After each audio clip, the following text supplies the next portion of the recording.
السلام علیکم ورحمۃ اللہ وبرکاتہ۔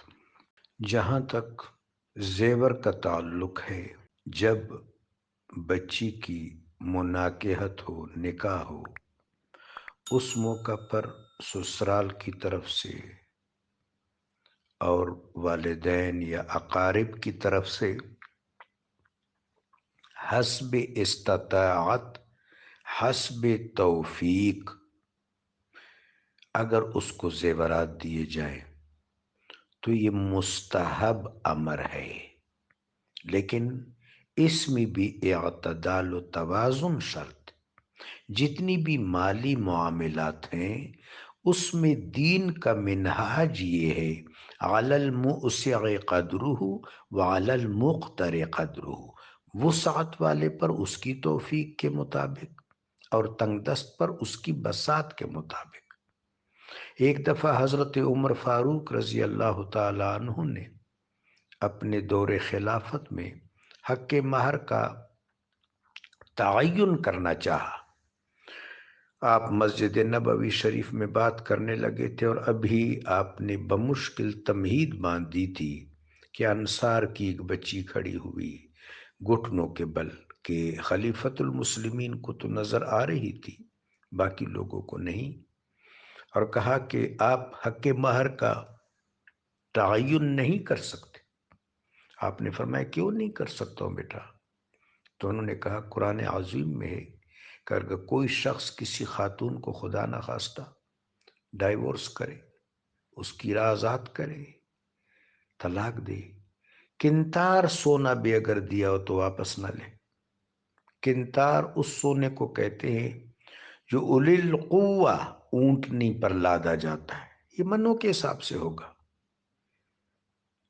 تو حضرت فاروق بیٹھ گئے اور فرمایا کہ اللہ کا شکر ہے کہ انصار کی ایک بچی عمر ابن خطاب سے زیادہ قرآن جانتی۔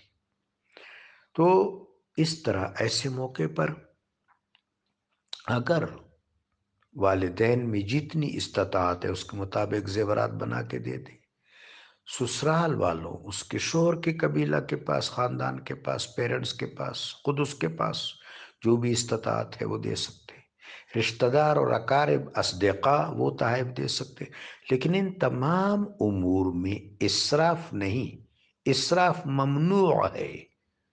اس طرح نمائش بھی ممنوع ہے، نمائش بھی ممنوع ہے، اسراف بھی ممنوع ہے۔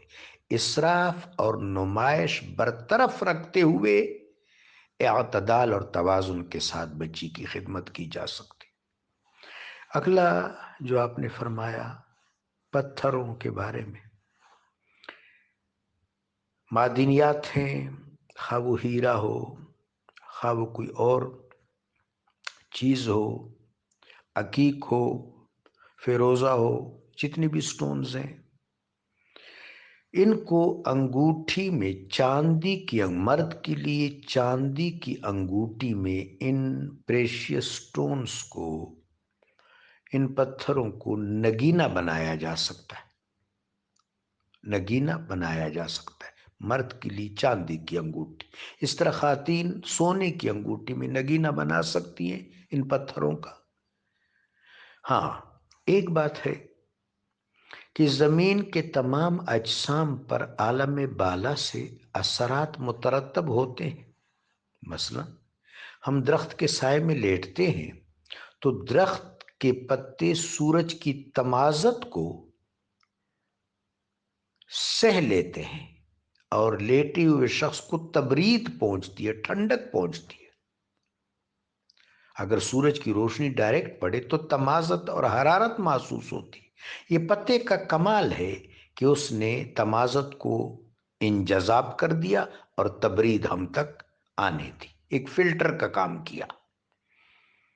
تو اس طرح یہ جو پتھر ہیں اس کے بعض اوقات اثرات بھی ہوتے ہیں، لیکن پہننے والا ان پتھروں پر تکیہ نہ کرے، اللہ کی مخلوق ہے۔ یہ فلسفہ یہ ہے کہ انسان مخدوم ہے، باقی تمام کائنات کی چیزیں حضرت انسان کے لیے، خلیفۃ اللہ کے لیے خدمات، ان میں تاثیرات بھی ہیں، لیکن ایک استعمال کرنے والے کو یقین کیا رکھنا چاہیے کہ مؤثر حقیقی رب جلیل کی ذات ہے، پتھروں سے اپنی قسمت وابستہ نہیں کرنی۔ ستارہ بھی فائدہ مند ہے، سورج بھی فائدہ مند ہے، چاند بھی ہے، آسمان بھی ہے، ہوا بھی ہے، بادل بھی ہے، ساری چیزیں، درخت کا پتا، جڑی بوٹیاں، سب کچھ، اس طرح معدنیات بھی، اس طرح پریشیس سٹونز بھی۔ لیکن یہ تمام چیزیں اعتبار و امکان ہیں، ان میں تاثیر اللہ تبارک و تعالی جل وعلا نے ودیعت فرمائی ہے۔ سو مؤثر حقیقی اپنے رب کو جانے، یہ یقین کہ ان چیزوں میں بھی تاثیر پیدا کرنے والا وہ رب جلیل ہے۔ تو اس طرح ان تمام چیزوں کو اعتدال کے ساتھ بڑھتا جا سکتا ہے۔ جزاکم اللہ